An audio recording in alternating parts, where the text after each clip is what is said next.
పదండ్రా cricket ఆడదామా. Cricket ఆడాలంటే ball ఉండాలి కదా. గిరి దగ్గర ఉంది కదా. నా దగ్గర ఎక్కడుంది? అది నిన్నే బయలుపోయింది. మరి ఇప్పుడు బాల్ ఎవరి దగ్గర లేదా? ఒక్కరి దగ్గర ఉంది నా బాలా. అవునా?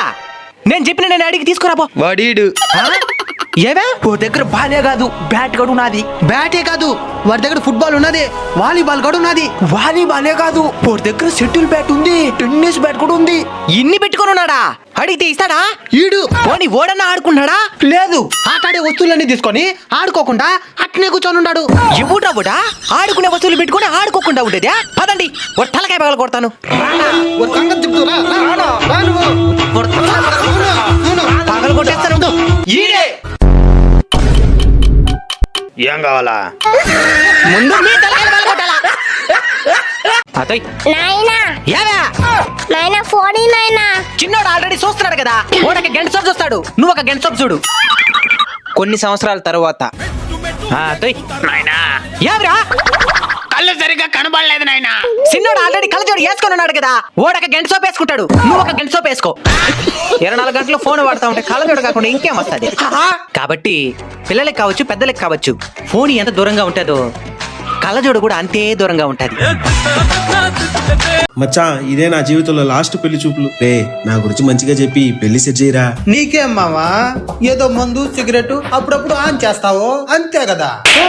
ఇలాంటి అలవాట్ల గురించి తెలిసే నాకు ఇంతవరకు పెళ్లి కాలే. ఇలాంటివి కావు, నా గురించి మంచిగా చెప్పురా. నేను చూసుకుంటా పద మామా.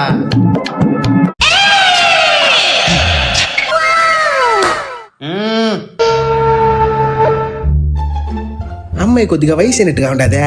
నువ్వే చెప్పాలి వయసు గురించి. పెళ్లి కొడుకు ఏమైనా చెడు అలవాట్లు ఉన్నాయా? చెడు అలవాట్ల అటంటే ఏమని కూడా తెలియదు. మందు సిగరెట్ ఆన్స్. ఆన్స్ అంటే ఏంది మచ్చా? చూడు అట్లాంటోడు మా మామ. పెళ్లి కొడుకు నాకు నచ్చలేదు. వాడు 20 సంవత్సరాల ముందు నన్ను చూడండి వచ్చినాడు.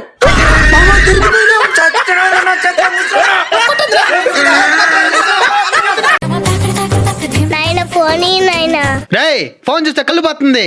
అవన్నీ గోలేదే. ఫోన్ లేదు ఏం లేదు, ఇక్కడ నుంచి పోరా. తలనొప్పిగా ఉన్నది, తాగదా.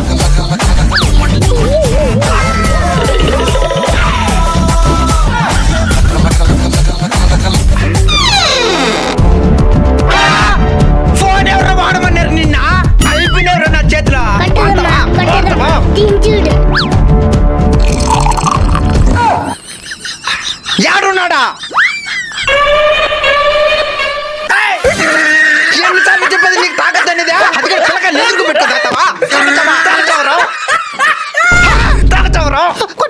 పిల్లలు మనం చెప్పింది చేయడం కన్నా చూసింది చేయడానికి ఎక్కువ ఉత్సాహపడతారు. కాబట్టి పిల్లల్ని జాగ్రత్తగా పెంచండి.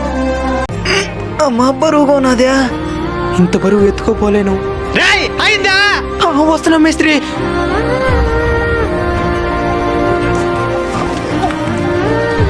ఎట్ట నుంచి అలా తెలియదా? ఇంకో 2 రాళ్ళు ఎక్కువ తెచ్చుంటేవా? వచ్చేస్తారు పనికి, పని చేయకుండా డబ్బులు తీసుకోబోయే దానికి. పా 2 రాళ్ళు ఎక్కువ వేసుకో రాబో. నువ్వే చేస్తున్నావు యాదవా? తొందరగా ఎత్తుకోరా. వస్తున్నానయ్యా. టైంకి తిండి అయితే తెలుసు, పని చేసే దానికి మాత్రం పనికి రావు. ఎందుకు వస్తారు మా ప్రాణాలు తీసేదానికా? ఫీల్ అయిందాలే. పా ఒక వీడికి కట్టి తీసుకురాబో. పరిగే.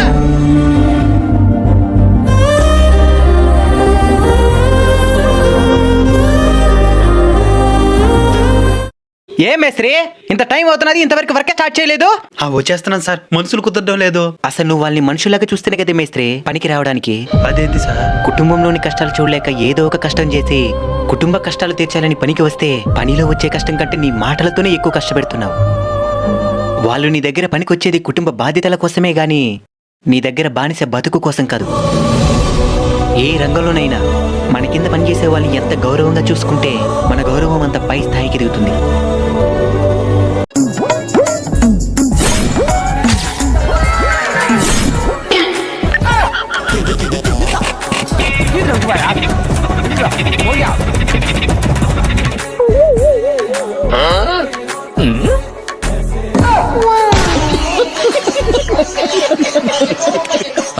పంట ఏంది ఇంత బలహీనంగా ఉంది? నా పొలంలో పంట మాత్రం నాలాగే బలంగా ఉన్నది. రంగయ్య, ఏమే ఈ మధ్య డ్రమ్ము లేదు మందు తయారు చేసి నీ పొలానికి పిచికారీ చేసినావో, ఆ తర్వాత నీ పంట చాలా ఆరోగ్యంగా కనబడుతున్నది. ఆ మందు ఎలా తయారు చేసినావో చెప్పేమే, నేను కూడా తయారు చేసి నా పొలానికి పిచికారీ చేస్తాను. ఆ ఊరికని చెప్పేస్తారుండు. ఎవరంగయ్యా బాగున్నావా? బాగున్నాను సారు. ఈ మధ్య నేను చెప్పిన మందు తయారు చేసి పొలానికి పిచికారి చేసినావా? చేసినాను సార్. దానికి నా పంట అంత ఆరోగ్యంగా ఉండేది. మరి నీ పక్క రైతు కూడా ఎలా తయారు చేసుకోవాలో చెప్పినావా? ఓడికని చెప్పేది. ఏమైంది రంగయ్య? పక్కనోడు బాగుపడితే నాకు నచ్చదు సార్. పోదురంగా. ఏనా దిగులుగా ఉండవా? పంట సరిగా పండడం లేదయ్యా. నీకు అమృతం ఉపయోగం ఏందో తెలుసా? తెలుసయ్యా. దాని తాగిన శరీరం ఎలాంటి అనారోగ్యాలు రాకుండా ఆరోగ్యంగా ఆనందంగా చావే లేకుండా బతుకుతారయ్యా. శరీరానికి అమృతం ఎలా పనిచేస్తుందో నేల సారవంతానికి జీవామృతం అనేది అలా పనిచేస్తుంది. జీవామృతమా? దాన్ని ఎలా తయారు చేయాలో ఈ మధ్య రంగయ్యకి చెప్తే తయారు చేసి తన పంటకి పిచికారి చేసినాడు. అవునా? అయితే ఎలా తయారు చేసుకోవాలో చెప్పండి సార్. మీ ఇంట్లో 200 లీటర్ల డ్రమ్ ఉందా? ఉంది సార్. దాన్ని నీడలో ఉంచి అందులో 190 లీటర్ల నీటిని నింపు. ఆ నీళ్ళలో 5 నుంచి 10 కేజీల దేశీ ఆవు, అదే నాటావు తాజా పేడను వేయాలి. అందులో 5 నుంచి 10 లీటర్ల దేశీ ఆవు మూత్రం కూడా కలుపుకోవాలి. మళ్ళీ దాంట్లో 2 కేజీల బెల్లం మరియు 2 కేజీల పప్పుల పిండిని కలపాలి. అంటే శనగ, మినుములు, కందులు ఉంటాయి కదా, ఇలా ఏదో ఒక పిండిని కలపాలి. ఆ తరువాత చివరిగా ఒక గుప్పెడు పుట్టమట్టిని కలిపి మూత వేసేయాలి. ఆ తరువాత రోజుకి 2 సార్లు కర్రతో మొత్తం కలిసేలాగా తిప్పాలి. అంతే. 48 గంటల్లో అంటే 2 రోజుల్లోనే మన జీవామృతం తయారైపోతుంది. చాలా ఈజీ సార్, తయారు చేసేస్తాను. దీన్ని ఎలా వాడాలి? 200 లీటర్ల జీవామృతాన్ని 1 ఎకరం పొలానికి డ్రిప్ లేదా ప్రవాహ నీటి ద్వారా అందించవచ్చు. లేదా 10 లీటర్ల నీటికి 1 లీటర్ జీవామృతం కలిపి పంటలపై పిచికారీ చేసుకోవచ్చు. ఇలా 15 నుంచి 21 రోజులకు ఒకసారి వాడుకుంటే మంచి ఫలితాలుంటాయి. ఏ పంటకైనా సరే ఈ జీవామృతాన్ని వాడుకోవచ్చు. అలానే ఈ జీవామృతాన్ని ఉపయోగించేటప్పుడు నేల తేమగా ఉండేటట్టు చూసుకోవాలి. సరే అయ్యా. ఎలాంటి కెమికల్స్ వాడకుండా సహజ సిద్ధంగా తయారు చేసుకున్నాం కాబట్టి పిచికారీ చేసేటప్పుడు రైతులకు కూడా ఎలాంటి అనారోగ్య సమస్యలు కూడా రావు. సేంద్రియ వ్యవసాయంలో భాగమైన ఈ జీవామృతాన్ని వాడటం వల్ల నేల ఆరోగ్యంగా ఉంటుంది, రైతు ఆరోగ్యంగా ఉంటాడు, ఆ నేలలో పండిన పంటలు తిన్నా ప్రజలు కూడా ఆరోగ్యంగా ఉంటారు. అవునయ్యా, నేను కూడా ఇలానే పంట పండిస్తానయ్యా. ఇంకా ఈ జీవామృతానికి సంబంధించి లేదా సేంద్రియ వ్యవసాయానికి సంబంధించి మీకు ఎలాంటి సందేహాలున్నా ప్రాంతీయ మండలి అయిన సైన్ ఫుడ్స్ ఇండియా వారిని సంప్రదించి తగిన సమాచారాన్ని పూర్తి ఉచితంగా పొందవచ్చు. ఫ్రెండ్స్, ప్రతి రైతుకి ఉపయోగపడే ఈ ముఖ్యమైన సమాచారాన్ని వీలైనంత మందికి తప్పకుండా షేర్ చేయండి. అది ఎలాగోలా గ్రామ స్థాయిలో ఉన్న రైతుల దాకా చేరుతుంది. Sir, order sir. ఒక బిర్యానీ. ఇది జ్యూస్ షాపు. మమ్మచ్చా గుడిస్తాడు ఆర్డర్. ఏంద్రీదా మొత్తం ఇంగ్లీష్ లోనే ఉన్నదా? ఒక కూలింగ్ జ్యూస్ వేడిగా. వీడికి ఇంగ్లీష్ రాదునా, అక్కగడియండి. ఏమి నువ్వు ఇయ్యచ్చు కదా. నాకు కూడా ఇంగ్లీష్ రాదు. తిండిటా వచ్చేస్తారు. మేడం వినండి. 1 sizzling brownie, 1 Turkish delight, and one more Italian Mexican pizza. మీకు ఆ అక్క చెప్పింది. ఏమే మీకు పాలకం రాదు. వచ్చేస్తారు. ఈ అక్క ఇంగ్లీష్ లేదా ఆర్డర్ ఇచ్చింది, మనకు అర్థం కాలేదా? తెల్ల తెల్లని నవ్వులే పల్లెలున్నది, ఆ చల్ల చల్లని దీవెనలో జల్లుతున్నది. పిచ్చి పరుగే తీసే కర్మ దేనికి, నిన్నే పెంచి పోషించే ఊరే అమ్మ వంటిది. డబ్బుల చప్పుళ్ళు మోగాలంట, అమ్మోరి కమ్మలు ఊగాలంట, కస్తూరి కుంకుమ గంధాలతో చిన్నారి తల్లులు తిరగాలంట. నే చెప్పేది బుద్ధిగా ఎక్కించుకొని, వేషాలు వద్దింక తగ్గించుకో. కన్న ఊరిని కన్నీరు పెట్టించావు, నువ్వు బతికుండే శవమని గుర్తించుకో. సాయాన్ని వ్యవసాయాన్ని ఆరునూరైనా చేయమని బాట చూపాడే మాసామి. ఊరునిచ్చి పేరునిచ్చి నీరునిచ్చి పైరునిచ్చి తీరునిచ్చి దారినిచ్చి ధైర్యమిచ్చాడే. రండి రండి, మహాశివరాత్రికి అన్నదాన కార్యక్రమం నిర్వహిస్తున్నాం. రండి, తీసుకుని రండి.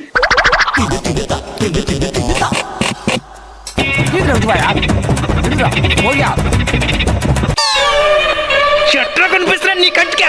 తీసేయమంటారా? ఇంకో గంటై. మీరు రండి. లేదునా, నేను శివయ్యకు ఉపవాసం. అవునా? సంతోషం.